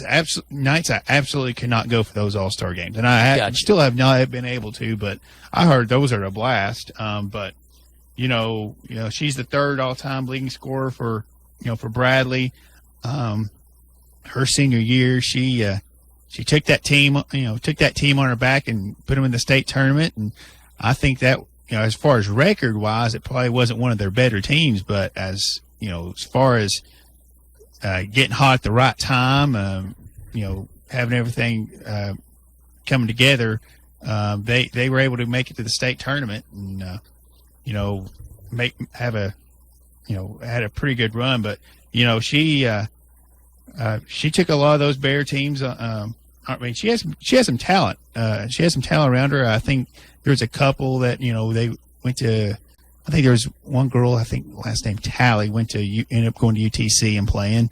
But she, she actually, she was, Miss Basketball in 2001, obviously played for Pat Summitt and Lady Vols. Her jersey number, along with her mother, Liz, and her Aunt Rita, her number 25 was retired. Again, like I said, for the third time. But those are solid teams that, you were talking about Jackie Pickle, earlier. I remember I was real late to watch this game, and and they were playing against Cleveland, and Cleveland had a solid team that year. And I think they had beat them for probably the first 3 or 4 games that they played, and region championship. She goes coast to coast and scores a winning bucket, wins the region against a team that had, like I said, beat them 3 or 4 times, and they pulled that one out. And I'll never forget. I wasn't settled yet, and I realized how late I was, and it was a solid game, and.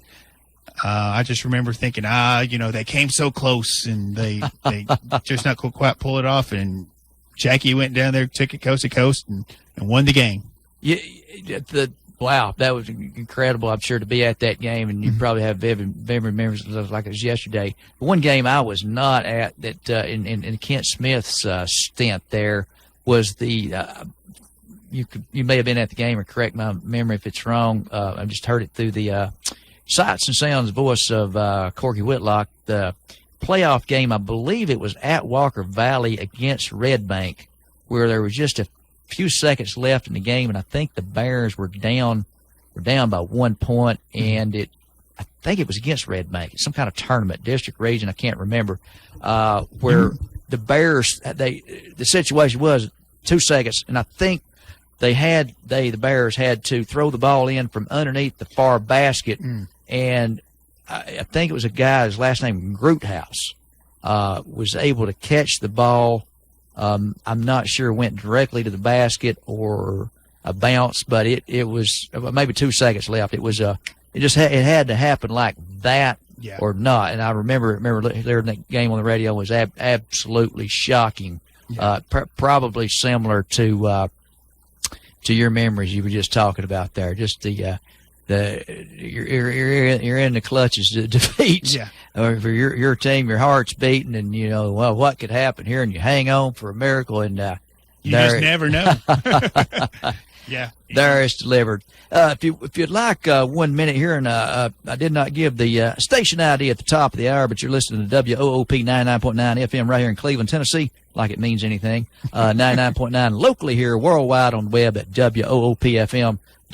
Thanks to our friends and neighbors. I did not do a good job of giving out the web address there. For those of you driving down I-75 north and south and wondering what the heck you're hearing here, it's a good sports radio program. Fill in part-time here, rarely here anymore. Doc, go by Doc Hollywood, on-air personality, not real name, but that's what I'm going by, and that's what I'm sticking with. And Patrick here bailed me out as I was doing a butcher's job of Gary Owenby's book, The Bear and Bearhead History Basketball.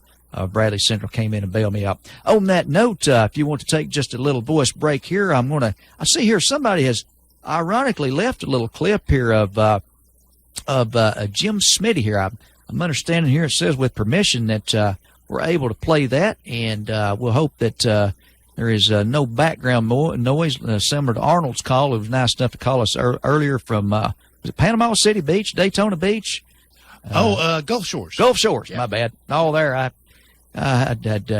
wasn't paying attention there. I guess I was hunting my ink pen. But if he invited you to go with him, you'd be in trouble. I wouldn't know where to go. But let's see what this news account here, which we have permission to run. In the second half, leading Princeton by 14 points. Oklahoma at the half, leading Colorado 47-31. In the NBA, Atlanta over Indiana 82-74. Cleveland beat the LA Clippers 110-94. Boston by a point over the Detroit Pistons. I'm sure he's going to get there in just a second because it shows absolutely a action photo of Jim Smitty here. Wow, I don't know. This thing was dated back in the 80s. The Bradley County girls won tonight, beating Hickson 75-48. And for head coach Jim Smitty, it was career victory number 999. The magical 1,000th win could come Thursday night when Bradley hosts Tyner. More now from David Carroll. If you're a girls' high school basketball coach and you've won 5 state championships, 2 national championships, and 86% of all your games, including a 92-game winning streak at one point, what else can you possibly accomplish? If you're Bradley Central coach Jim Smitty, you just keep winning, one game at a time. But this week's schedule will likely bring the veteran coach his 1,000th career victory, a very special win. But has all the attention surrounding number 1,000 affected the coach or his players? It probably has affected the players. It hasn't affected me. But sometimes they probably try too hard. His players, however, don't seem to mind carrying the load. Coach Schmidt is different from everybody else. He's not our coach, he's our friend. He's just like my second dad to me. I love him just like my own family. He's a friend. His former players also have strong opinions, according to the coach. At a banquet the other night, one of my favorite people said, "Coach, you were mean." I said, "Now, don't you mean I was stern?" One question that has been overlooked throughout the hoopla surrounding Coach Smitty's 1,000th win is whether he'll stay on long enough to overtake Bertha Teague as the winningest high school girls basketball coach in American history. After win number 1,000, Jim Smitty would need 153 more victories, taking about 6 additional years at his current rate of success. Has he set his sights on that record? That doesn't even bother me. I don't even think of that right now. Because as long as I'll continue to coach, as long as I stay in good health, and as long as I continue to have the enthusiasm for the game, now if it ever gets to be a drudgery to go into practice, I'll quit. David Carroll for News Center 12. Well, what a historic archived report there. Someone has been nice enough to leave us here in Whoop Stations. We should play the lottery tonight there. But But it was, well, that brings back memories of. Did you attend many of the Smitty games? Yeah. I was younger when those. I think I was probably 11, 12, 13 years old. And I my dad would take me to several Bear and Barrett basketball games, and I went to the game where he broke the record. I was at that game. I recall against being Ray County. Yeah, Ray County. And my memory also is that late in the game, Ray County took the lead. Yeah, there was some concern, and Ray County wasn't a very strong team, and it was, I don't know if you remember how many cameras were there. It just seemed like the court was brighter. I don't know what it was, but it just like you knew there was media there. Caller live on Good Sports. Hey, this is Ron Moore. How you doing? Hey, Ron Moore, good to hear you, sir. Doing a lot better. I was trying to run this thing solo for about 46 minutes. Hardest thing I ever done in my life, Ron. Well, I figured you had enough now for about 2 sets. You should have been able to handle that. You're talking about Coach Smitty. Yes, sir. I started in Bradley High School in 1968 and started following the Barretts and watched many years. I was also there the night he broke the 1,000 game, and then he went on and beat the ladies' record. He still doesn't hold the record now, but for a long time he was the winningest coach of any sport at any level in the nation. Wow, right here in Bradley County. And one other thing that people don't know, he won 262 games as the Charleston boys coach, that he would never count on his record. Wow, I did not know that. Yes. So he was truly a great man. He was my homeroom teacher. You said yes, sir, and no, sir, to Mr. Smitty. But he was one of the greatest people in this community. The great things he did for people outside the court and outside of basketball. He was just a great person. And I talked to his widow yesterday, Gloria Smitty. Yeah.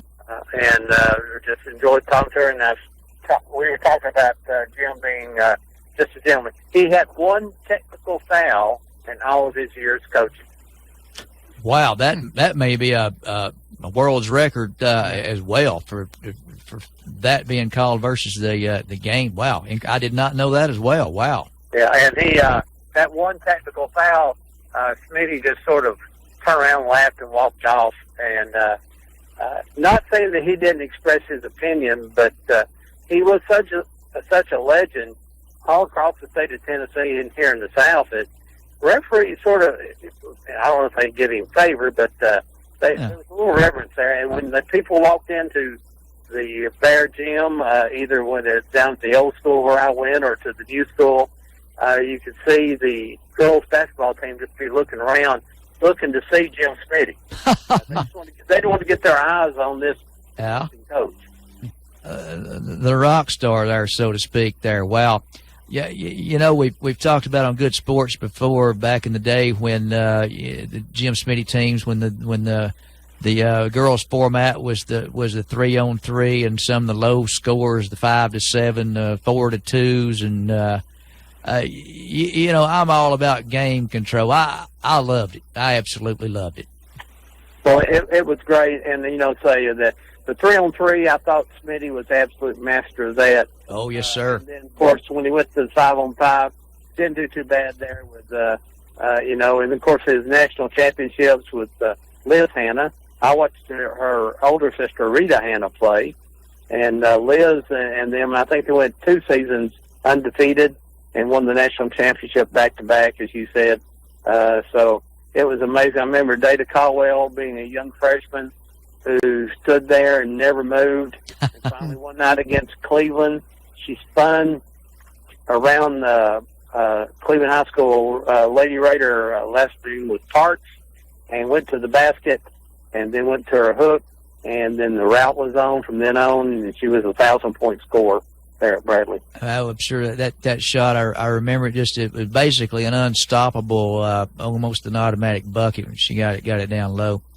Well, after a long time, she just stood down near the end towards the basket with her hands up, and they'd throw the ball to her, and she'd pass to someone else. Then one night, she spun and went under that big tall guard or big tall forward for Cleveland. Her last name was Parks, and scored. And the rest is history with Dave Caldwell. Hey, guys, I'll let you get back to it, but you're talking about one of my favorite people, Coach Smitty, an unbelievable record. I think he's third on the all-time winning now with 1,200-something wins, and I think the winning person has about 1,400. Wow, even after all this time. But like I say, he held the record for a long time. But I remember the 1,000th game, and then after that, just 200 more was nothing. I mean, that was just almost old hat to it. Hey, you guys have a good night. Thanks for sharing those memories with us, Ron. All right, bye-bye. Now, Ron Moore, you're host of Old Town Cleveland each and every week right here, 10 a.m. to 12 noon, Saturdays. They are going to trust me, Doc, here with the keys to the station, so to speak. On the 28th, I'm doing my, you may have heard, I think we've been saturating the radio station with it, the 1976, some of the staff, original teacher staff, faculty, and some of the students that were there the first year the school was open, whether you entered the school in the 7th grade, 8th grade, or 9th grade, back in 76. What a new concept. Positives and negatives to the thing, the format, the concept, the layout of the school. And did the roof still leak when you were down there? Yeah. Oh, yeah. Mm-hmm. They had garbage. They had the garbage cans and spots where it leaked. They had if something was, it was a really hot day, they had those big old blue fans. Yeah. Yeah, the growing pains. And as may come out in the next few days, an article in the local rag here, the Cleveland Daily Banner, me and former teacher on the staff out there. Did you encounter Ron Chastain? Ron Chastain is about as close to a second father as I've got. Well, me and Mr. Chastain spent 4.5 hours recently in his living room there. It's very nice. Him and his wife take time out, and we shared memories, swapped memories, and this is neither here nor there, but Mr. Chastain, for his life, said he would not have recognized Doc on the street. And I don't think he's talking about this artificial fake and bacon I'm sporting here tonight. I think it was for some other reasons, but nevertheless, we hope that show goes well. Mr. Chastain's been real helpful, and I reached out to several teachers, and we won't take up any more good sports time talking about that, but we hope May 28th, Ron and Debbie taking a well-deserved week off, and they're going to allow me to take the reins here for the Truett faculty/student reunion show. I'm going to tune into that. Yeah, very good. We'll have at least one listener. Yeah, very you good. Will.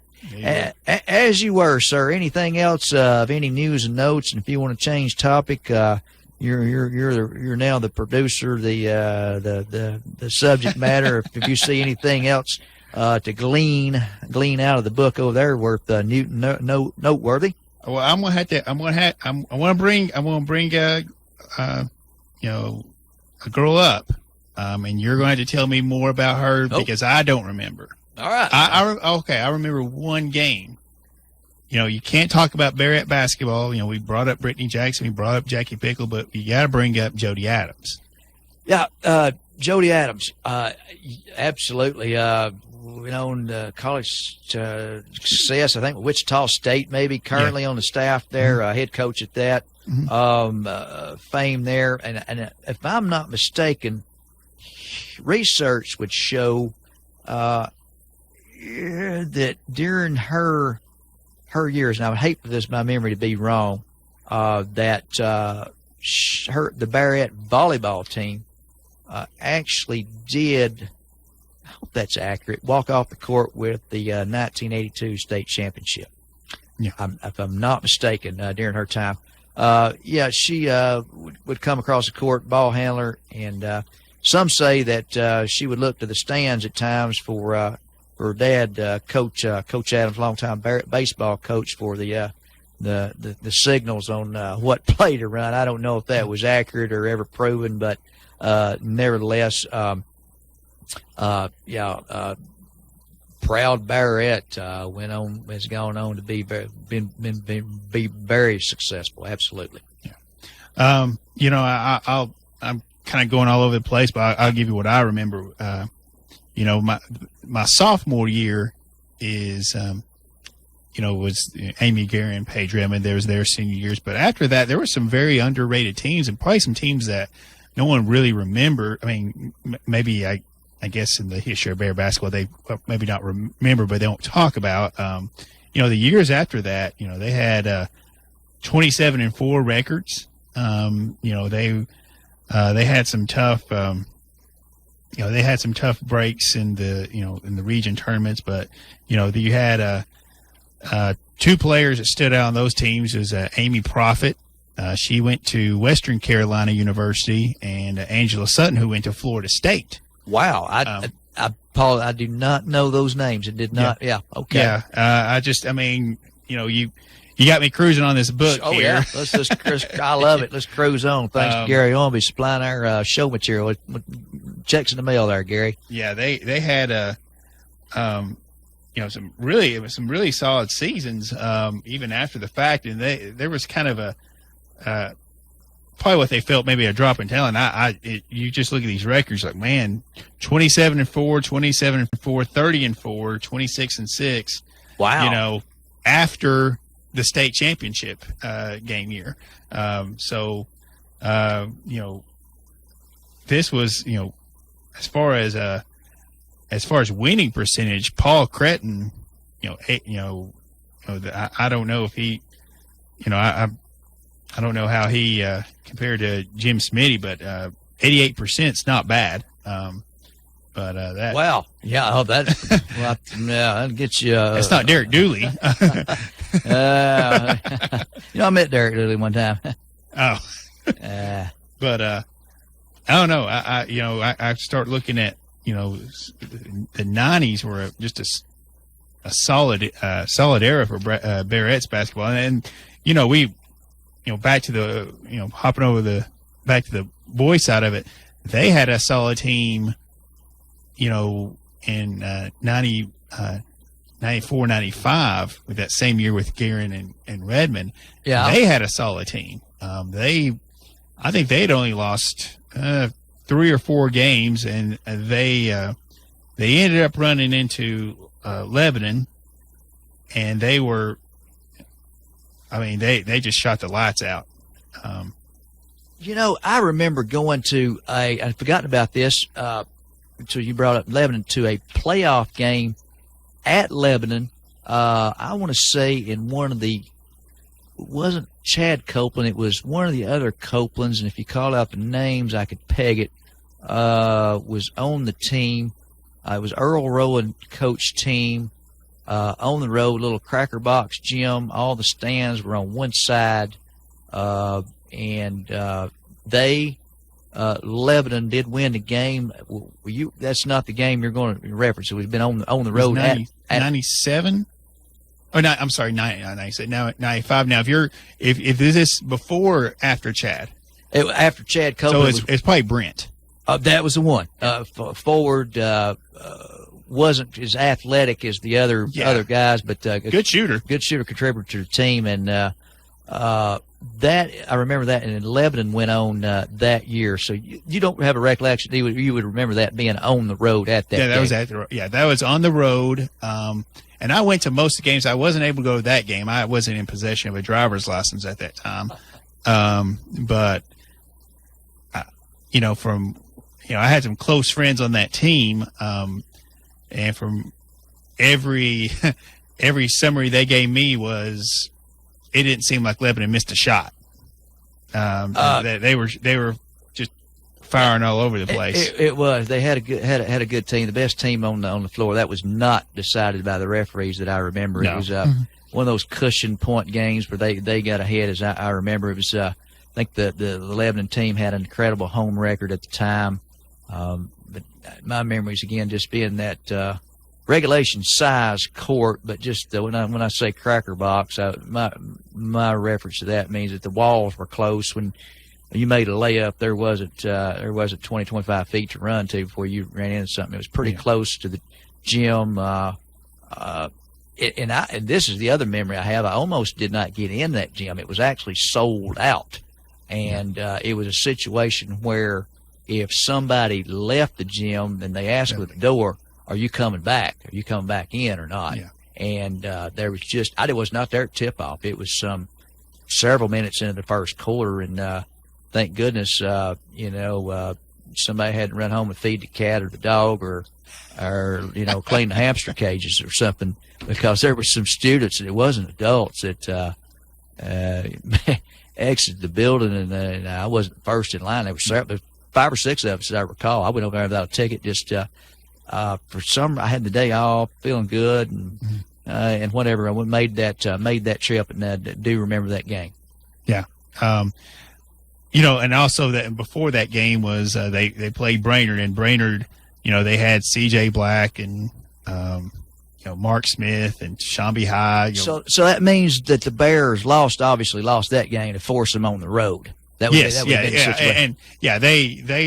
lost the Brainerd, and that put them on the road to Lebanon. But the Brainerd game was probably one of the best games I'd ever seen. It was heartbreaking, but it was a solid game. What was that playoff game? I guess region game or whatever.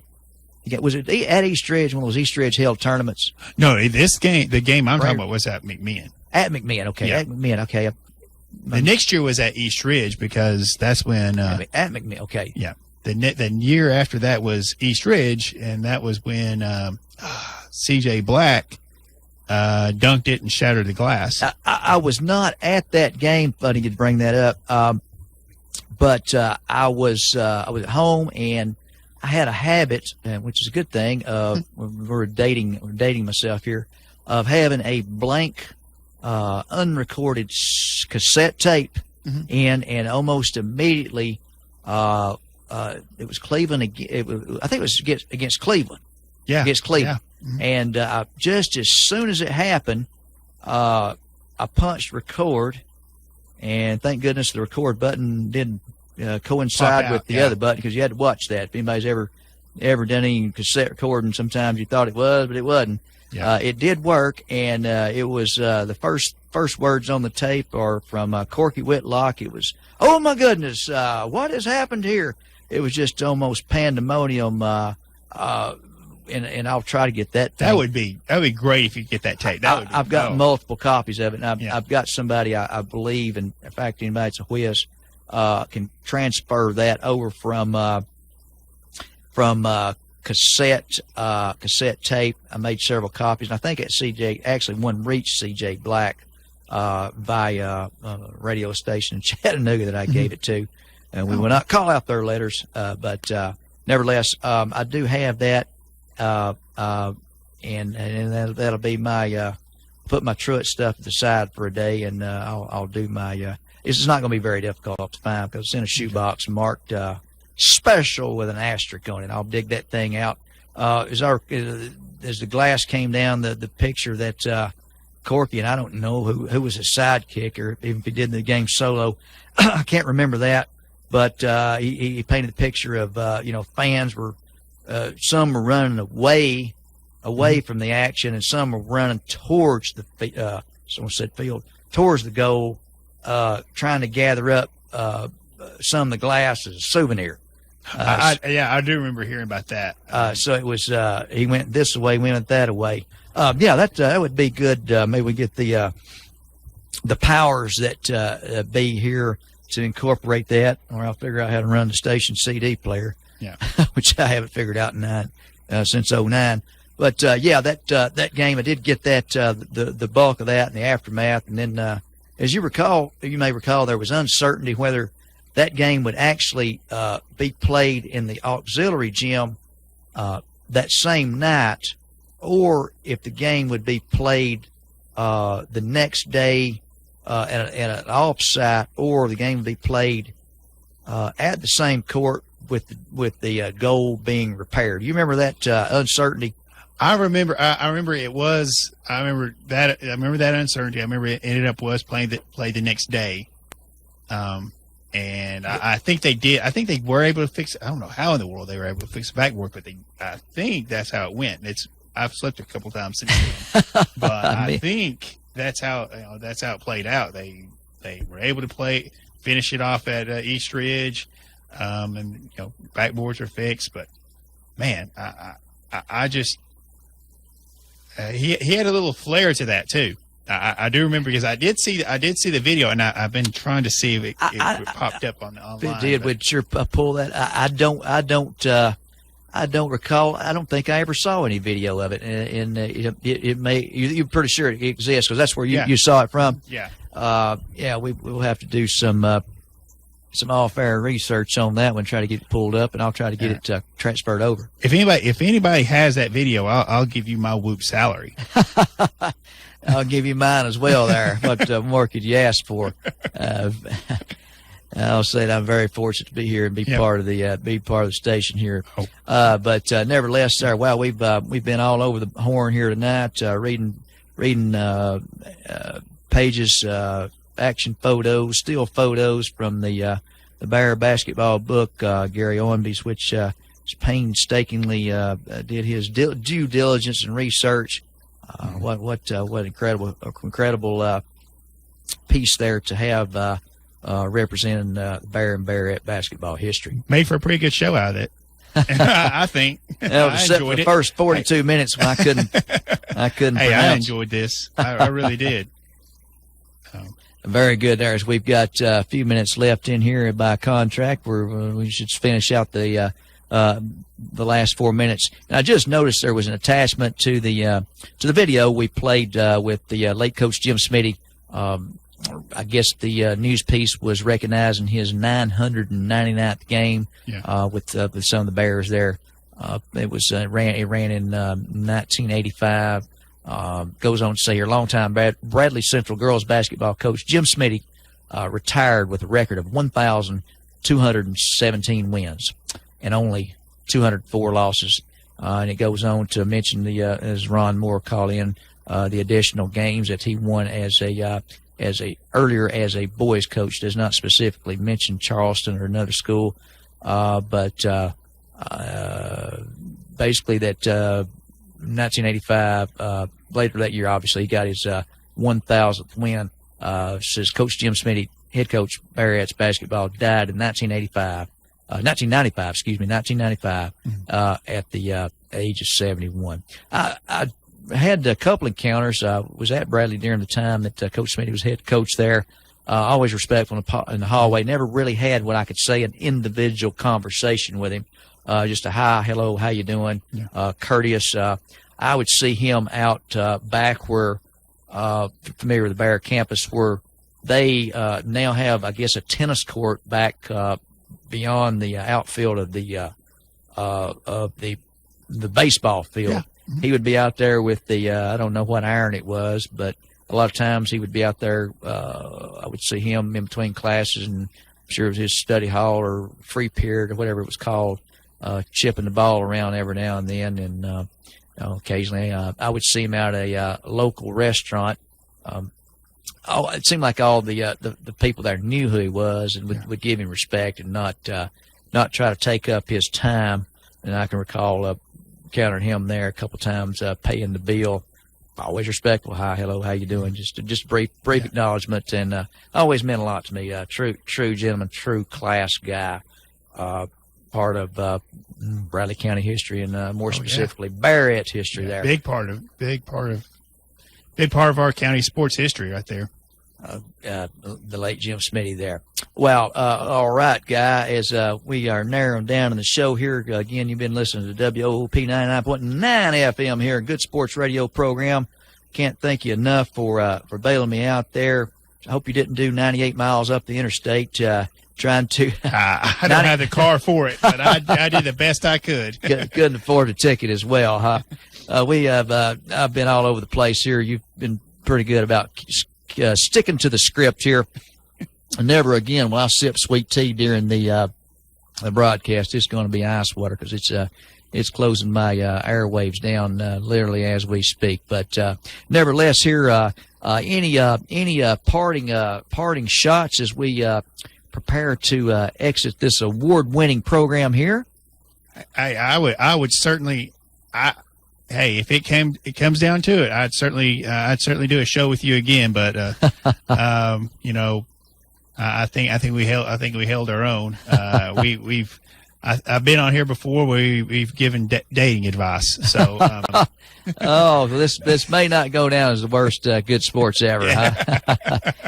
All right. I think he did Tommy and Arnold proud. That's just my opinion. I have to say those guys are the real pros. I see that they've got a standard Whoop advertisement here for Good Sports Radio Show, and it does not contain either of our names. So, and that's probably a good thing. At least for me involved. I'm here, but I'll throw myself in that in your group. But nevertheless, hope any of my friends that are coming on the Truett Show aren't discouraged by my poor performance here tonight. It'll be totally different, we hope. Fingers, toes are crossed, no doubt about it. For Patrick, thank you again so much for coming up. Doc Hollywood, until next night, a live show, which I assume will be the Bill Stamps Morning Stampede. As Bill has pretty much knocked off the radio rust and doing a fantastic job. Enjoy tuning in on my iPhone as much as I can on WOOPFM.com, where Fro Daddy plays, Whoop FM's own, plays a different role, becomes producer for Bill Stamps here, 8 a.m. to 10 a.m. Right here on Whoop. Doc Hollywood, till next time, Katniss, you may be gone, but certainly not forgotten. Doc Hollywood saying so long. Whoop FM is your hometown oasis. WOOP LP Cleveland. Whoop Island. Radio 99. Check into cash. Need help paying for life's little emergencies? Get the cash you need today from your friends at Check into Cash. Get a payday advance today for up to $425. At Check into Cash, we make it quick, easy, and confidential. Get the cash you need now at Check into Cash. Visit checkintocash.com for the store near you. Borrowers often use payday advances over a period of months, which can be expensive. Restrictions apply. See store for details. Guns, guns, and more guns. That's right, folks. U.S. Money Shops has just received a large shipment of pre-owned Glock 22s, 23s, and the awesome Beretta 8040D Cougar. These guns are law enforcement trade-ins that start at just $379.99 while supplies last. At U.S. Money Shops, there's no shortage of guns, so if you're looking for a great deal on a newer pre-owned gun, then check us out first. Buy or sell or apply today. The better way at U.S. Money Shops. Visit usmoneyshops.com for the location nearest you. It's the Morning Stampede with Bill Stamps, weekday mornings on Whoop Island. I don't know if I told you, I used to play a lot of tennis. With the great fortune of playing with Kenny Rogers a few times. He lived on Schuyler Avenue in Beverly Hills and had this gorgeous home that overlooked, it was, talk about topographical views. It was just fantastic, and not a bad tennis player either, but I'm not quite sure if some of our youth coming up in country music these days represent themselves quite as well as Kenny and Dolly. Just a fabulous couple. Join Bill Stamps weekday mornings on Whoop Island. Whoop, whoop. Radio 99. Whoopsters out there. The Etowah Moonshine Music Festival at Savannah Oaks Winery is time for the second annual. Yes, that's right. Last year was the inaugural. That'd be the first for you and me. But the second annual will now be bigger and stronger, coming up on Friday and Saturday, June the 10th and 11th. Remember, your doctor said to turn your head. Friday and Saturday, June the 10th and June 11th. It's the second annual Etowah Moonshine Music Festival at Savannah Oaks Winery. That's up there on Delano Road, just in Delano. Which reminds me, why is it the Etowah Moonshine Festival? We'll talk to Betty about that later. Call Betty for that information and more at 263-0421. 263-0421 to get information. It's 11 a.m. to 8 p.m. both days. Now, you can win tickets here on Whoop by listening, or you can get them from Betty early, or you can buy them at the gate for $10 a piece for the adults, and adults is the same as adults. Or children 10 and under are free. Don't forget the special guests, the TV celebrities from the TV series Moonshiners, which will be our guest on Thursday, June the 9th, right here in the studio, as well as American Idol finalist Jessica Muse. She'll be singing both nights as well. There'll be local crafters, lots of food, and plenty of beverages, including my favorite, the Tarver Distributing Anheuser-Busch beer tent. And a bunch of live music, including Convertible on that Saturday the 11th. All kinds of sponsors, all kinds of food, all kinds of fun. It's the second annual Etowah Moonshine Music Festival at Savannah Oaks Winery, 263-0421. Mark your calendars now. After 135 years, Hardwick Clothes, America's oldest since 1880, has delivered on our commitment to produce the finest navy blazer in America. This limited edition blazer was announced as the style winner in Garden & Guns Made in the South Awards. Crafted in Cleveland, Tennessee, we use premium Italian wool from Vitale Barberis, custom Bimberg lining, and signature gold buttons. It's available through the finest men's stores or at hardwick.com. Financial Recovery, licensed and bonded collection agency, located right here in Cleveland, Tennessee. Give them a call at 423-473-7670. Small town service with big city results. A full service medical, commercial, retail, and individual collection service. Celebrating 10 years in business. Call Financial Recovery at 423-473-7670 to help you with your accounts receivable and past due invoices. Financial Recovery, 423-473-7670. I was wanting to hear the story about your grandmother. Well, anyway, she was about? telling me, she said, come here, children, and listen to me. It's time for story time. And, you know, we sat down around her, all eyes in living color, and thought the way that she was saying it, the way that we was picturing it in our minds. You know, she said, Lord, children, when I was young, right over there across that field, I had some friends that would come over here, and we would play over there in that field. And she said, let me tell you, we was over there playing one day, and we played till we were plumb tired, and we got to throwing kookaburras at each other, and I just sat down on this old rusty log here, great big log. And I got Wait, is this the story where the log walks off by itself? Yeah, the log. Yeah, I've heard this about. You ain't heard nothing, fool. I've heard it 30 or 40 times. Well, anyway.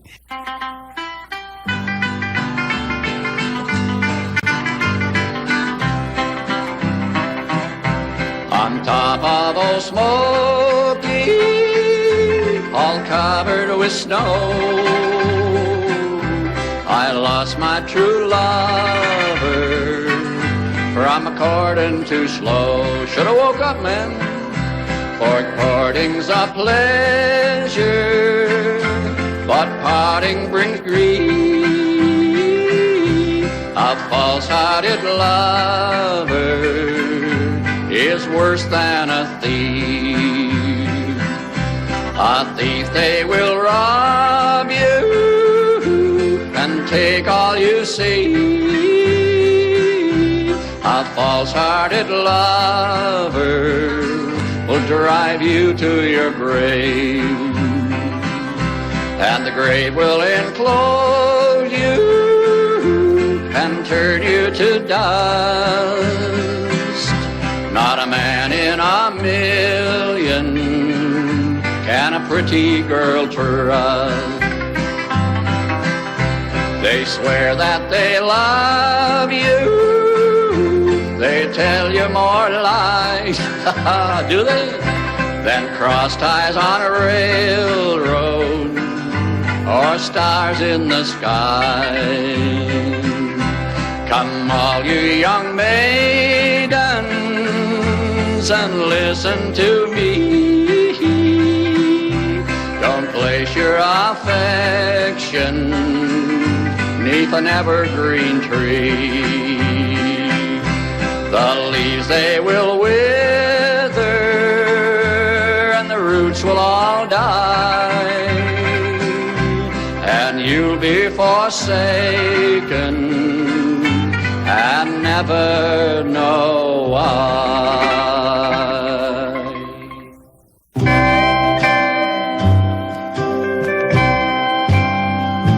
It was during the Vietnam conflict. A bunch of soldiers had been on a long hike. They arrived in a town called Saigon. And the next day, being Sunday, several of the boys went to church. After the chaplain read the prayer, the text was taken up. Those of the boys who had prayer books took them out. But one boy had only a deck of cards, so he spread them out. The sergeant in charge of the boys saw the cards and said, "Soldier, put away those cards."